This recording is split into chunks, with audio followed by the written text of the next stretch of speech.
Up at the back there, gentleman with the red tie. There's a conflict of interest here. There's someone in the House of Commons who's stopping an inquiry into this, and that person happens to be the major beneficiary out of this affair, Margaret Thatcher, who's stopping a wide-ranging inquiry into this affair so that all the public can judge what the situation is and what the true facts are. Why is she a beneficiary, if I may ask? Well, she had a meteoric rise through the Tory party from an unknown minor minister during this period when smears were going out against mostly Labour Party politicians, some Liberals, and some wet Conservatives. Yes, of course it is. Now let him answer it. This should be answered. The great period which this covers is between 1973 and 1975. The Conservatives came to power in 1979. Even your perverted logic can't... Oh, but that's not true. That is not true. Perspective, shall we? That's ridiculous. Well, Lord, while we're discussing what dirty tricks we play, the IRA are still killing and murdering innocent people, and Mr. Livingston is quite prepared to back them. Why can't Mr. Livingston condemn the Sinn Féin for backing Well, we're not asking him to. What we're asking to find out is he's actually said that he doesn't think this is the best way to beat them. Let me clear that point. I condemn every... We don't hear anybody. I condemn every act of violence, whoever does it. I make no exceptions to that. What we're being told here isn't true, though. When Tony Beaumont-Dark talks about who was in power here, then, and others, that's not the issue. The thing that's damaging to Thatcher, and why she's set this very narrow inquiry, is that her closest friend and associate, the man who ran her leadership campaign, met with Peter Wright after talking to these traitorous MI5 officers, approached her to run for the Tory leadership, was her closest friend and advisor throughout that period, and was in this up to his neck. Mrs. Thatcher doesn't want an inquiry because it leads to the outer office of the leader of the opposition throughout that period. And we're asked to believe that her closest friend and advisor never once indicated her anything that was going on. She took no efforts to stop it. This is outrageous. And if that is not the case, then we have to ask, why was she so unaware of what her main friend and advisor was doing? And why, even a week before he was assassinated himself, was he meeting with former MI6 officers to set up an illegal group to take action against the left wing of the Labour Party? Tony Beaumont has got to answer that. I'm afraid. Now that's... You've got to answer Ken Livingstone has said things like this before. He believes in the conspiracy theory of politics because he loves that kind of thing. It is quite outrageous. Airy Neve was blown up and killed in the House of Commons by the IRA. He was an honourable man who'd served throughout the war with great distinction in this country. One of the people who saved us so that we could be here tonight discussing any problem, including the Irish problem. And all the evidence, so-called evidence, is purely anecdotal. I am sick and tired of people like Ken Livingstone pouring scorn upon people who he isn't worthy to clean their shoes. And it's absolutely untrue, unfounded, and let him produce the evidence if he's got it. The letters to Colin Wallace in Airy Neve's own hand. 10 years in prison for manslaughter against Airy Neve. Don't use smears. Right, let me ask these people in the ask where the letters came from. It's true. Right, gentlemen, one moment. You two have been dying to get in. Yeah. You first with the grey. Well, I think it's quite amusing that this is one of the people that represent our country when all he can resort to is personal abuse and personal insults of the other people in the... It's not personal abuse. You're saying that he's not clean to lick someone's shoes? What do you want to say? I think the fact there's a large debate in the Commons yesterday and Mr King incredibly claimed that neither he nor Mrs Thatcher knew anything about these claims whatsoever. If she's leader of the party and the government, who is officiating all these policies? Yes. Do you think that Thatcher knew? There was no evidence. Let's ask Colin Wallace. Do you think that Thatcher knew? Sorry, first of all, listening to the debate, in fact, I come very low on the propaganda scale from what I've just listened. Was it untrue then? In 1975, long before Peter Wright surfaced, or indeed Harold Wilson made his claims, I had a briefing with my London solicitors on the smear campaign. He and I went to see a Labour junior minister, gave him the full details, and I also wrote to Harold Wilson. So that's long before any of this became public. Secondly, on the 1st of November 1984, I sent a complete file of my allegations, including those relating to the Concora Vice scandal, to the Prime Minister personally. To this day, I have not been interviewed, nor have any of the officers serving with me in Northern Ireland been interviewed by any government body. Yes. Look, I think there's a key issue here. The fact that this inquiry is so limited means that the Colin Wallace bandwagon is up and running again. Aye. And what the public will believe, right or wrong, is if Colin Wallace has found the government to be wrong in one thing, then then his entire allegations stand. And I know for a fact that a number of the allegations, when Colin Wallace was getting desperate for attention in the 80s, simply do not hold water. So unless there's a full inquiry, and unless everything that Colin alleges is looked into, then it is the public who suffers. Tony, this is the point, isn't it? No, there's two things. Because we didn't believe him before, and it turns out that he was right. Why don't we believe him now? No, I agree with our friend here. There's two things that can arise out of this. There is the Colquitt inquiry, which the government set up to answer some of the allegations of this gentleman here.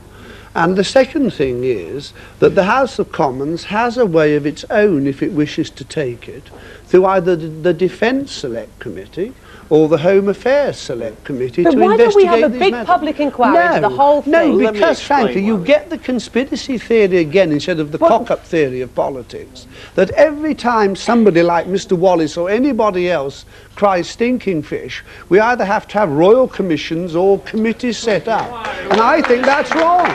I think that's wrong. Let me, Miles, very briefly, my love. And you dig up a lot of things that you didn't want to dig up, which have nothing to do with whether people misbehaved or not. They're matters of national security. This is only So in other words, the government's frightened of a public inquiry. Okay. So the government's frightened of a What's public wrong with inquiry. national What's the problem with security? national security, Ken? Give Ken the last How word does here. it help national security to have MI5 officers smearing Edward No, I didn't Heath's say arm that. sex? No, wait a minute. No, nobody said that. On that note, Plenty we more will controversy end. next Friday Nicky. on Central Weekend. For now, goodbye.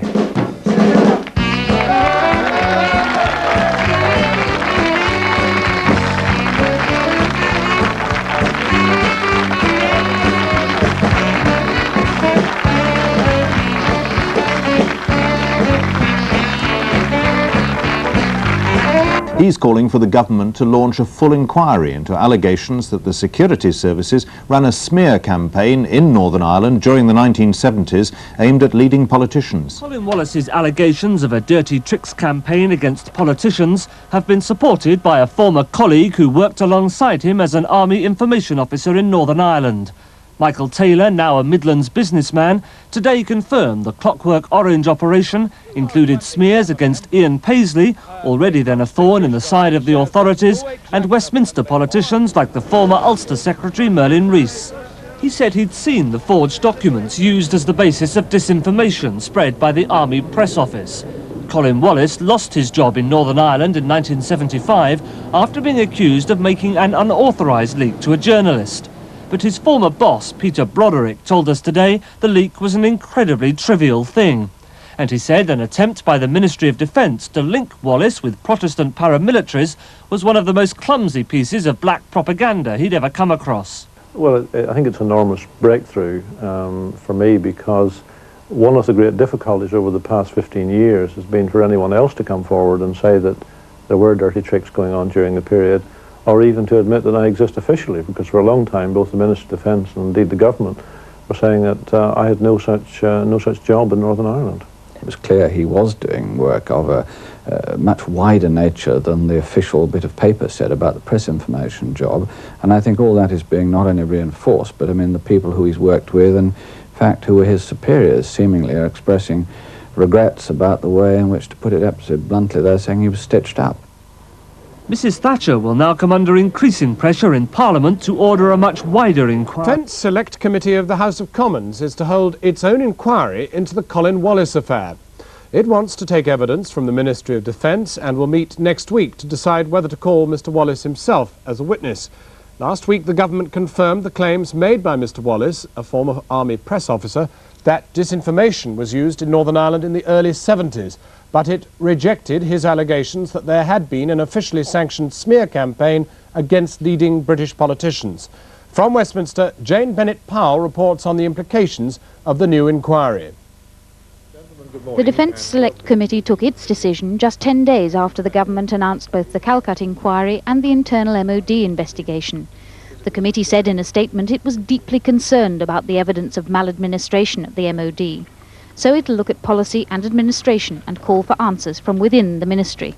When David Calcutt QC was appointed to look into Mr Wallace's dismissal for leaking a document to a journalist, Michael Mates, the Defence Committee chairman, indicated no further inquiry would be needed.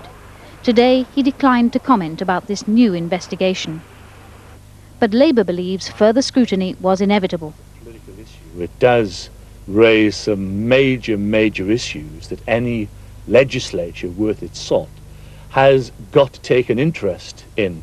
And we as a Defence Committee have the task of monitoring the Ministry of Defence, and as many of the allegations would fall within the orbit of the Ministry of Defence, it is therefore quite natural that if any committee mounts an inquiry, it should be the House of Commons Defence Select Committee. The committee is made up of 6 Conservatives, 4 Labour and 1 Social Democrat. The parameters of the inquiry won't be established until the committee devotes more time to the matter next week. And on its plate already it has weighty investigations into security on MOD bases and future defence spending. So time on Wallace will be limited. But some in Westminster and outside believe so will its scope.